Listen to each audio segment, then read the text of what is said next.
मिक्सरच्या भांड्यामध्ये केकचं बॅटर तयार करून अगदी छान असा जाळीदार स्पॉन्जी आणि चवीला छान लागणारा आंबा केक बनवलेला आहे।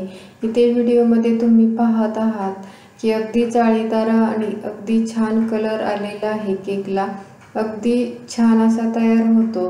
नमस्कार, जया इंडियन रेसिपी चॅनलमध्ये सर्वांचं खूप खूप स्वागत आहे। केकचं बॅटर बनवण्यासाठी इथे मी मिक्सरच्या भांड्यामध्ये मेजरिंग कपने 1 कप रवा टाकलेला आहे, अर्धा कप साखर टाकलेली आहे। त्याचबरोबर इथे मी केकला छान टेस्ट येण्यासाठी इथे मी 4 वेलची सोलून टाकत आहे। तुम्ही हवं तर वेलची पावडर टाकून हे छान असं बारीक करून घ्यायचं आहे। आणखी आपल्याला याच्यामध्ये अर्धा कप इथे मी दूध आणि त्याच्यावरची मलाईही टाकलेली आहे। त्याचबरोबर आपल्याला इथे पाव कप तेल टाकायचं आहे। तेलाऐवजी तूप किंवा बटरही वापरू शकता।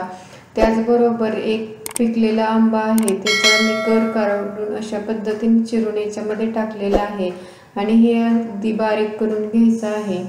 तर इथे बघू शकता अगदी छान असं हे बॅटर तयार झालेलं आहे। पण हे बॅटर आहे ते केक बनवण्यासाठी खूप जास्त घट्ट आहे, त्याच्यामुळे मी आणखी अर्धा कप दूध घेतलेला आहे आणि त्याच्यामधलं निम्मच दूध याच्यामध्ये मी टाकलेलं आहे आणि व्यवस्थित अशा पद्धतीने मिक्स करून आणखी आपल्याला हे जे बॅटर आहे ते मिक्सरला फिरवून घ्यायचं आहे। तर बघू शकता अशा पद्धतीने हे केकचं बॅटर तयार झालेलं आहे। आता मी आणखी चेक करून पाहत आहे की हे केकचं बॅटर घट्ट आहे की परफेक्ट आहे। तर मला आणखी हे केकचं बॅटर घट्ट वाटत आहे, म्हणून राहिलेलं दूधही मी याच्यामध्ये टाकलेलं आहे आणि पुन्हा एकदा आपल्याला हे व्यवस्थित असं मिक्स करून मिक्सरला छान असं फिरवून घ्यायचं आहे। तर मी चमच्याने मिक्स केलेलं आहे आणि आता मिक्सरला व्यवस्थित फिरवून घेत आहे आणि ते बघू शकता आपलं मस्त असं हे केकचं बॅटर तयार झालेलं आहे। मिक्सरच्या भांड्यामध्ये असं केकचं बॅटर करून घेतलं म्हणजे अगदी छान मिक्स होतं आणि हलकंही होतं। आता इथे बघू शकता हे आंबा केक बनवण्यासाठीचं परफेक्ट असं हे बॅटर तयार झालेलं आहे। आता इथे मी एका मोठ्या भांड्यामध्ये हे केकचं बॅटर काढून घेत आहे। याच्यामध्ये आपण रवा घातलेला असल्यामुळे काय करायचं आहे, हा रवा आपल्याला भिजण्यासाठी थोडा वेळ ठेवायचा आहे। याच्यावरती झाकण ठेवलेलं आहे आणि हा रवा भिजण्यासाठी ठेवलेला आहे आणि बरोबर अर्धा तासाने इथे बघू शकता रवा आहे ना तो चांगला या आंब्याच्या मध्ये आणि आपण जे दूध टाकलेलं आहे त्याच्यामध्ये व्यवस्थित फुललेलं आहे। आता आपल्याला याच्यामध्ये पुढील साहित्य टाकायचे आहेत, पण त्याच्या अगोदर इथे मी गॅसवरती एक कुकर प्रीहीट होण्यासाठी ठेवलेला आहे आणि त्याच्यामध्ये अशा पद्धतीने स्टँड ठेवलेला आहे आणि कुकरची झाकणाची वरची शिट्टी आणि रिंग काढून ठेवलेली आहे। आणि हे कुकर आहे तुम्ही कमी गॅसवरती प्रीहीट होण्यासाठी ठेवलेला आहे। कुकर आपला प्रीहीट होत आहे तोपर्यंत इथं मी बॅटरमध्ये 1 टीस्पून इथे मी बेकिंग पावडर टाकलेली आहे, अर्धा टीस्पून बेकिंग सोडा म्हणजे खाण्याचा सोडा टाकलेला आहे आणि ते बेकिंग पावडर आणि बेकिंग सोडा ॲक्टिवेट व्हावा म्हणून इथे मी अर्धा लिंबाचा रस याच्यामध्ये पिळून टाकलेला आहे। लिंबाच्या रसाने याची टेस्ट बिघडत नाही। तर व्यवस्थित असं हे बेकिंग सोडा आणि बेकिंग पावडर आपल्याला याच्यामध्ये मिक्स करून घेताना एकाच डायरेक्शनने आपल्याला अशा पद्धतीने हलवून घ्यायचं आहे। जसजसं बेकिंग पावडर बेकिंग सोडा याच्यामध्ये मिक्स होतो तसतसं हे बॅटर आहे ना ते पहिल्यापेक्षा हलकं होतं आणि याला छान असं फ्लपी दिसायला लागतं। इथे बघू शकता हे बॅटर आहे ना ते पहिल्यापेक्षा फ्लपी आणि हलकं दिसत आहे।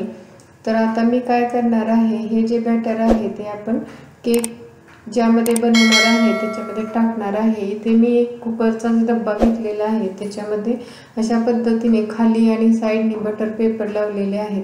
तुम्ही तुमच्या आवडीनुसार कोणत्याही कशाही आकारच्या केकच्या डब्यामध्ये बनवू शकता। आता हे बॅटर केक कुकरच्या डब्यामध्ये टाकल्यानंतर इथे मी अशा पद्धतीने प्लेन करून घेत आहे। तुम्ही हवं तर याच्यावरती डेकोरेट करण्यासाठी टूटी फ्रूटी किंवा ड्रायफ्रूट्स टाकू शकता।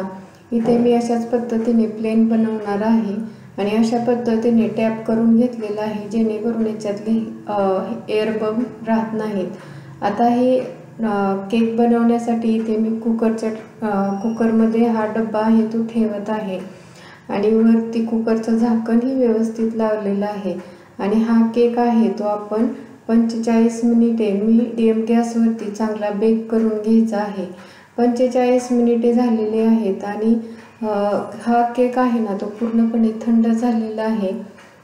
तर इथे बघू शकता हा केकचा डब्बा आहे तो मी काढून घेतलेला आहे। तर इथे जरा बटर पेपर वरती आल्यामुळे या केकला लागलेला आहे तो मी काढून घेत आहे। बटर पेपर लावल्यामुळे काय होतं, कुकरच्या डब्याला जास्त केक आहे ना तो चिकटून राहत नाही, व्यवस्थित आपला केक आहे तो निघला जातो। इथे मी अशा पद्धतीने प्लेट ठेवलेली आहे आणि केक असा काढून घेत आहे। आता ही खालच्या साईडने ही बटर पेपर लावलेला होता तोही मी व्यवस्थित असा काढून घेत आहे। इथे बघू शकता अगदी छान असा हा आपला केक तयार झालेला आहे। आता मी हा कट करून दाखवते आणि ह्याच्यामध्ये आपण जो आंबा घातलेला आहे ना त्याच्यामुळे काय झालेलं आहे, ह्या केकला अगदी छान असा पिवळसर कलर आलेला आहे आणि जाळीदार स्पॉन्जी टेस्टी मँगो केक किंवा आंबा केक तयार झालेला आहे। तुम्हाला ही रेसिपी आवडली तर नक्की लाईक करा, शेअर करा। चॅनलवरती नवीन असाल चॅनलला सबस्क्राईब करा, त्याच्या शेजारी जे बेल आयकॉन आहे तेही प्रेस करा म्हणजे नवीन व्हिडिओचं नोटिफिकेशन तुम्हाला भेटेल। व्हिडिओ शेवटपर्यंत पाहिल्याबद्दल सर्वांचे मनापासून धन्यवाद। पुन्हा भेटूया अशाच नवीन रेसिपी बरोबर, तोपर्यंत मस्त खा, हेल्दी राहा। नमस्कार।